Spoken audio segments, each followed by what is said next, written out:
bony fish. So, what do the following terms mean? Buoyancy is the ability to float or rise in liquid. A swim bladder is an internal gas-filled organ that makes fish buoyant.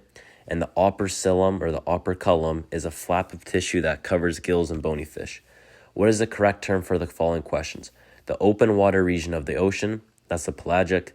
The part of the egg the embryo uses for nutrients, that's the yolk. Life stage of a fish before it becomes an adult is a juvenile. Short questions. How does a fish breathe? How do gills work? Water contains dissolved oxygen and passes over the blood-filled gills, which are composed of arches that have gill filaments attached to them. Oxygen diffuses from the water, passes through the membrane of the gill filament, and flows into the blood. CO2 diffuses in the opposite direction from the gills into the water, exiting through the openings called gill slits. What is the difference between plankton and nekton?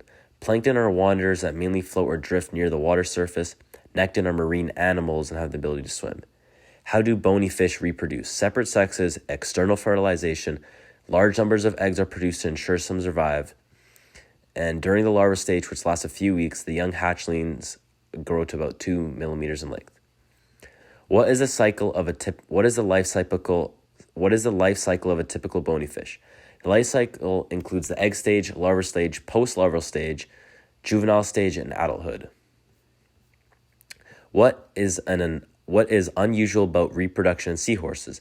After the male and female seahorses wrap their tails around each other and the female releases their eggs, the eggs are fertilized by the male and then transferred to a brood pouch on his abdomen. After 2 weeks of development, the baby fish hatch from their pregnant father's pouch.